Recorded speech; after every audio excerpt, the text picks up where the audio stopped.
मंच पर उपस्थित सभी मान्यवर तथा सामने बैठे हुए माता भगिनी बंधुगण, डॉक्टर अंबेडकर जी के जीवन जैसे गंभीर विषय पर व्याख्यान आयोजित करने के लिए भारतीय विचार मंच और डॉक्टर अंबेडकर ट्रस्ट, इन दो संस्थाओं को भी मैं धन्यवाद देता हूं। और ऐसे गंभीर विषय पर सुनने के लिए आप आए, इसलिए आपको भी बहुत बहुत हृदय से धन्यवाद देता हूं। किसी भी महापुरुष के जीवन के बारे में अगर समझना बोलना है तो महाराष्ट्र के एक बहुत विचारवंत ने एक बहुत मूलभूत समस्या बताई जिसको क्लासिकल डायलेमा कहते हैं। श्रीमान योगी नाम का शिवाजी पर महाराष्ट्र में एक चरित्र है, तो उसके प्रस्तावना में महाराष्ट्र के जो प्रख्यात विचारवंत थे नरहर कुरुंदकर जी, उन्होंने लिखा है कि किसी भी महापुरुष के जीवन को समझने में एक बड़ी मूलभूत समस्या है। समस्या क्या है कि उस महापुरुष के बारे में अच्छा लिखना हो, अच्छा बोलना हो, तो लिखने वाले को या बोलने वाले को, वो शिवाजी का चरित्र है इसलिए उन्होंने शिवाजी का नाम लिया है, थोड़ा बहुत मन से शिवाजी बनना पड़ेगा, ऐसा उन्होंने लिखा है। और फिर वो आगे लिखते हैं कि अगर वो ज्यादा शिवाजी बन गया तो फिर वो भाषण भीषण करते नहीं बैठेगा, किताब नहीं लिखेगा, वो स्वराज्य की स्थापना करेगा। और अगर वो मन से थोड़ा शिवाजी बन गया तो किताब तो लिख लेगा परंतु शिवाजी का उसको पूरा आकलन नहीं होगा। तो ये एक अर्थ से फिजिक्स के क्लासिकल डायलेमा जैसा डायलेमा है। डॉक्टर अंबेडकर जैसी महान व्यक्ति क्या सोचते थे, ये समझने की मेरी पात्रता होती तो मैं यहां आपके सामने भाषण नहीं करता, राष्ट्र में एक बहुत बड़ा आंदोलन खड़ा करता। इसलिए अंबेडकर जी मेरे जितने समझ में आए वो आपके सामने रखने का प्रयास कर रहा हूं। फिर दूसरी उन्होंने उसके बारे में उसी समस्या का और एक पहलू बताया। उन्होंने कहा कि महापुरुष जो होते हैं वो मानो काल के ऊपर उठकर 200-300 साल पीछे और 200-300 साल आगे देखते हैं, और इसलिए उनका जो जीवन कार्य है कभी एक जीवन में पूरा नहीं होता, उनके मृत्यु के बाद भी उनका कार्य चलते रहता है। तो शिवाजी के बारे में उन्होंने कहा कि 1674 में शिवाजी का राज्याभिषेक हुआ, तो राज्याभिषेक के बाद शिवाजी की जो जनता थी, प्रजा थी, उसको लग रहा था कि बस ये शिवाजी अब बड़े जोर से चलकर औरंगजेब पर आक्रमण कर देगा। तो 1674 से 1680 में शिवाजी के मृत्यु तक औरंगजेब दिल्ली में था, उसके विरुद्ध दिशा में तमिलनाडु के जिंजी तक शिवाजी ने अपना राज्य बढ़ाया। और वो 1/4 महाराष्ट्र के एरिया में जो 300 किले थे, उन 300 किलों को हर किले की मजबूती की ओर ध्यान दिया, प्रजा की सुख समृद्धि की ओर ध्यान दिया।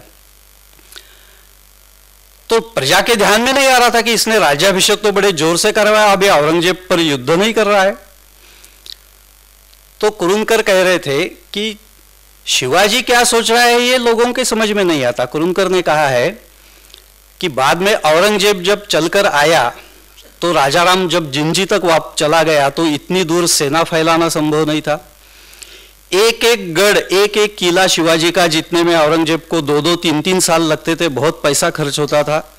और जब दूसरा, तीसरा, चौथा किला जीत लेते थे तब तक मराठे आकर पहला किला वापस ले लेते थे। तो 27 साल तक औरंगजेब लड़ता रहा और आखिर में वही मर गया और वहीं पर मुगल सल्तनत की कब्र खुद गई। तो कुरुंदकर कहते हैं कि 1674 से 80 तक शिवाजी एक ऐसे औरंगजेब से लड़ रहा है कि जो महाराष्ट्र में आया ही नहीं है, और 1680 से के बाद 27 साल औरंगजेब एक ऐसे शिवाजी से लड़ रहा है कि जो इस धरती पर उपस्थित नहीं है। तो महापुरुषों के कार्य जो होते हैं वो ऐसे होते हैं। अंबेडकर जी गए हैं, उनका कार्य का प्रभाव आज भी समाज में कायम है, कैसा है हम देखेंगे। परंतु आजकल क्या हो रहा है कि किसी भी महापुरुष के बारे में जानने में और भी कुछ छोटी छोटी दिक्कतें आ रही है। जैसे उस महापुरुष के सारे वचन, उसने क्या बोला, वो सारा किताब में कंप्लीट वर्क्स में इधर उधर आ जाता है। अब बात क्या होती है कि कोई भी व्यक्ति जब बोलता है तो सामने वाले व्यक्ति के लिए बोलता है, वो कोई शाश्वत सत्य नहीं बताता। और जब किताब में आदमी 100 साल बाद पढ़ता है तो उसको लगता है कि ये अंबेडकर ने कहा ये शाश्वत सत्य है, ये विवेकानंद ने कहा शाश्वत सत्य है। जैसे विवेकानंद का एक फेमस वचन है कि भगवत गीता पढ़ने के बजाय थोड़ा फुटबॉल खेलो। अब सामने बैठा हुआ कोई दुबला पतला युवा होगा या युवा वर्ग होगा, तो इसके लिए विवेकानंद जी ने कहा कि भाई पहले थोड़ी ताकत तो कमाओ, भगवत गीता समझने की पात्रता तो लाओ। परंतु अगर हम आज वो वाक्य पढ़ते हैं कि भगवत गीता की बजाय फुटबॉल खेलो, तो उसका मतलब ये नहीं है कि देश भर के सारे गीता पठन के क्लासेस बंद करके वहां फुटबॉल के क्लब चालू करो। क्योंकि विवेकानंद ने जो कहा है वो एक विशिष्ट परिस्थिति में विशिष्ट लोगों के लिए कहा है, यूनिवर्सल ट्रुथ नहीं है। किसी भी महापुरुष का वैसे नहीं होता। अब विवेकानंद की बात तो ठीक है, वो तो सन्यासी थे तो हर समय सच बोलते थे। राजनेता के बारे में और एक कठिनाई होती है कि राजनेता को हमेशा बोलना एक करना पड़ता है, करना एक करना पड़ता है। और इसलिए कहते हैं कि वो डिप्लोमेट के बारे में कि when a diplomat says yes he means may B,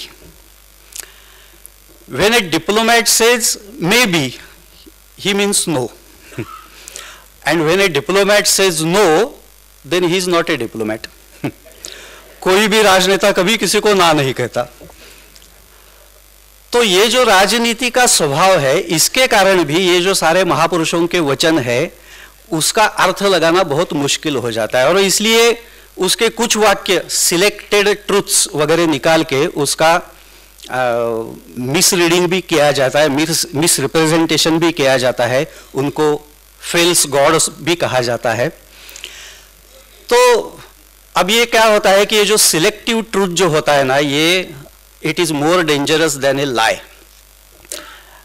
जैसे मैं एग्जांपल बताऊं आपको, ये हमारे संघ के बड़े नेता दत्तोमन ठेंगड़ी जी बताते थे, वो उनका नाम लेकर मैं अपना नाम लेकर बताता हूं कि मान लो मैं यहाँ भाषण के लिए खड़ा हो गया, उसके पूर्व मेरा छोटा सा परिचय इन्होंने करवा दिया। अगर वो कहती कि ये मिलिंद जी है, ऐसे ऐसे है, वो पढ़ते हैं लिखते हैं, अच्छे बोलते हैं, ये है वो सब है, और आज वो आपके सामने शराब पिए बिना भाषण करने वाले हैं, तो बात तो ठीक है, यानी सच है कि मैं शराब पिए बिना भाषण करने वाला हूं, परंतु ये सिलेक्टिव ट्रूथ है। उसका दूसरा जो मतलब होता है कि प्रतिदिन रात्रि 9 बजे मिलिंद हो ये, तो selective truth is more dangerous then lies. और ऐसा अंबेडकर जी के बारे में कई विद्वानों ने किया है, इसलिए मैंने उसका उल्लेख किया। फिर राजनीति में ऐसा कहते हैं कि पीपल यानी राजनेता जो होता है, they prefer to be reliable relevant than consistent, यानी आज के समय के लिए जो रिलेवेंट है उस पर वो ज्यादा ध्यान देते हैं रादर देन बीइंग कंसिस्टेंट। इसलिए उनकी भाषा और वो भी सब बदलते रहता है। तो राम मनोहर लोहिया जी ने गांधी जी के बारे में क्या कहा है, मैं आपको पढ़ के दिखाता हूं। वो कहते हैं, लगातार 6 महीने की गांधी जी की बातें जब मैंने एक साथ पढ़ी तब पता चला कि किस तरह बोली बदली जाती थी। जिस चीज को आज अहिंसा कहा उसको 2-3 महीने बाद हिंसा कह डाला, और जिसे हिंसा कहा उसको 3 महीने बाद अहिंसा कह डाला। इससे कहीं यह ना समझना कि गांधी मेरे नजरों में गिर गए। ये तो ऐसी चीजें हैं जिनका सिर्फ प्रतिदिन सामना करना पड़ता है। ये रामकृष्ण शिव नाम का जो लोहिया का विख्यात लेख है उसमें का मैंने कोट आपको सुनाया। फिर श्री गुरुजी समग्र गोलवलकर समग्र में बाला साहब देवरस ने जो प्रस्तावना लिखी है, उस प्रस्तावना में उन्होंने एक बहुत अच्छा उदाहरण दिया है। अब्राहम लिंकन की जीवनी के प्रस्तावना का एक कोट उन्होंने श्री गुरुजी के प्रस्तावना में दिया है और कहा है कि ये श्री गुरुजी को भी या किसी महापुरुष को अप्लाई होता है। वो क्या कहते हैं, a warrior, a man of science, an artist और a poet are judged in the main by definite achievements, by the victories they have won, or by the joy and enlightenment they have brought to the consciousness of their own and succeeding generations. For the statesman, there is no such exact measurement of greatness. The chief work of a statesman lies in a gradual change of direction given to the policy of his people, still more in a change of spirit brought into them. The statesman cannot mold a heterogeneous people as the men of a well-disciplined army can be molded to respond to his call and his alone. He has to do all his work in a society of which a large part cannot see the object of his work, and another large part, as far as they see it, opposite. Hence, his work at best is often incomplete, and he has to be satisfied with a rough average rather than with his ideal. और एक अंतिम बिंदु बताता हूं कि जिसके आधार पर महापुरुषों का मूल्यमापन, मुझे याद है कि अंबेडकर जी पर मुझे बोलना है। तो बिंदु यह है कि कोई भी महापुरुष जो होता है वो अपने समय का प्रोडक्ट होता है। अभी अंबेडकर जी का जन्म 1891 में हुआ, मान लो वो 1791 में होता तो उनके सामने के चैलेंजेस अलग होते, और वो जो समय है 20वीं सदी का, तो वो तो इतना फास्ट चेंजिंग टाइम्स है भारत में कि मान लो 20 साल 1921 में भी वो जन्मते तो उनके सामने के चैलेंजेस अलग होते। तो काल के प्रवाह ने अंबेडकर के सामने चैलेंजेस क्या लाकर रखे, ये समझे बिना अंबेडकर का काम समझ नहीं सकते, परंतु उस पर भी आगे आएंगे। जैसा मैंने कहा कि अंबेडकर पर मुझे बोलना है, तो अंबेडकर जी चीज क्या थे।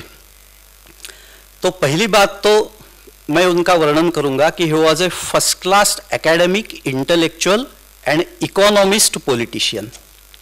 उनकी जो डिग्रीज है, बीए है, एमए है, पीएचडी है, एमए बीए एल्फिस्टन कॉलेज से, एमए पीएचडी कोलंबिया यूनिवर्सिटी से, बाद में doctor of science London university से, और बाद में बार एट लॉ यानी बैरिस्टर जिसको कहते हैं वो ग्रेज इन से, वो लंदन की 4 इंस है जो बैरिस्टर्स की डिग्री देती है।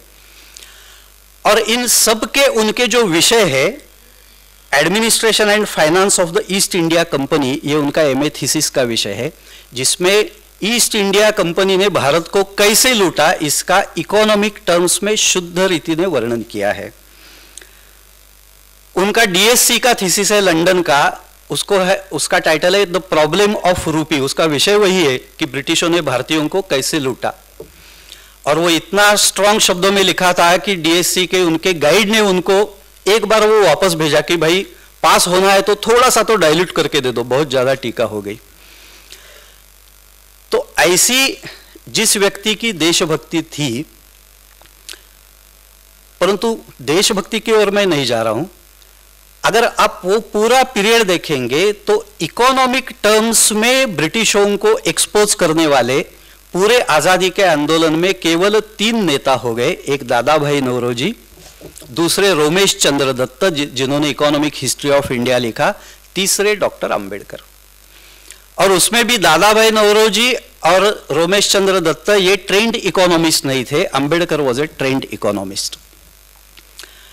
तो one of the rare categories of politicians who was a economist also. उसके बाद एकदम मनमोहन सिंह ही हो गए, उसको हम कुछ नहीं कर सकते, परंतु स्वाधीनता आंदोलन में तो वो अकेले ही थे। और आर्थिक विषय पर उस विषय उन दिनों में इतना कम आता था, यानी दादाभाई नौरोजी ये 1825 से 1917 तक थे, आरसी दत्त 1848 से 1909 तक थे, तो अंबेडकर के पूर्व के हैं। 1915 से 23 तक ये अंबेडकर के सारे थीसिस आए हैं। उसके बाद भी अगर हम देखें आजादी तक, तो सखाराम गणेश देवुशकर की देशेर कथा है जो इकोनॉमिक ट्रीटाइजेस है। विल ड्यूरांट का 1930 में आया एक केस फॉर इंडिया है जिसमें फिर से इकोनॉमिक स्टडी है, या सुंदरलाल जी नाम के एक विद्वान के भारत में अंग्रेजी राज नाम का 1929 में 2 वॉल्यूम में प्रकाशित ग्रंथ है। तो you can count on the tips of hands. ऐसे रेयर कैटेगरी में डॉक्टर अंबेडकर की विद्वत्ता आती है। अंबेडकर जी ने मूक नायक नाम का पाक्षिक 1920 में चालू किया, बहिष्कृत भारत नाम का साप्ताहिक 1927 में चालू किया, प्रबुद्ध भारत नाम का 1956 में चालू किया। मैं संयोग की ओर ध्यान आकर्षित करना चाहता हूं कि स्वामी विवेकानंद ने जो साप्ताहिक चालू किया था उसका नाम भी 50 साल पहले प्रबुद्ध भारत ही था। शायद दोनों के मन में एक ही भारत बसता था। अब राजनीति में रहते हुए जन प्रबोधन के लिए साप्ताहिक, दैनिक आदि चलाने वाले भारत के राजनेता कितने हैं आजादी के पूर्व के? मैं तो केवल 2 ही गिना सकता हूं, तिलक और गांधी जी। तो उस कैटेगरी में अंबेडकर आते हैं। 1924 में उन्होंने बहिष्कृत हितकारिणी सभा की स्थापना की। 1927 में समाज समता संघ की स्थापना की। 1937 में इंडिपेंडेंट लेबर पार्टी की स्थापना की। 1942 में शेड्यूल कास्ट फेडरेशन की स्थापना में महत्वपूर्ण भूमिका निभाई। 1956 में रिपब्लिकन पार्टी की स्थापना की। इस हर संस्था की स्थापना में उनके सहयोगी अलग अलग है, ऐसा नहीं है कि वही 5 लोग मिलाकर नई नई संस्था चला रहे हैं। ऐसी समय के अनुकूल नई संस्था स्थापन करके उसको एस्टैब्लिश करने की जीवन में क्षमता रखने वाले भारत की राजनीति में केवल 2 ही नेता थे, एक महात्मा गांधी, दूसरे डॉक्टर अंबेडकर। डॉक्टर अंबेडकर ये कॉलेज में पढ़ाते थे, ही वॉज ए प्रोफेसर, कुछ समय के लिए प्राचार्य भी थे। 1925 में उन्होंने दलित छात्रों के लिए हॉस्टल्स चालू किए, उनको सिखाते थे। 1945 में पीपल्स एजुकेशन सोसाइटी की स्थापना की, जो आज भी महाराष्ट्र में 40 शिक्षा संस्थाएं चला रही है। उसका जो पहला कॉलेज था सिद्धार्थ, मुंबई का, वो सिद्धार्थ कॉलेज भारत का ऐसा पहला कॉलेज है कि जिसमें social sciences post graduate degree तक सिखाने के लिए थे। तो राजनीति में रहते हुए शिक्षा क्षेत्र की ओर ध्यान देने वाले कितने राजनेता हुए? मैं तो 2 ही गिना सकता हूं, तिलक और आगरकर। और ये सारा का सारा करने वाले कितने राजनेता है? केवल एकमेव अंबेडकर, और वो भी बहुत विपरीत परिस्थिति में। आपको ध्यान में आया होगा कि पहले 5 मिनट में मैंने अंबेडकर शब्द को ही स्पर्श नहीं किया था।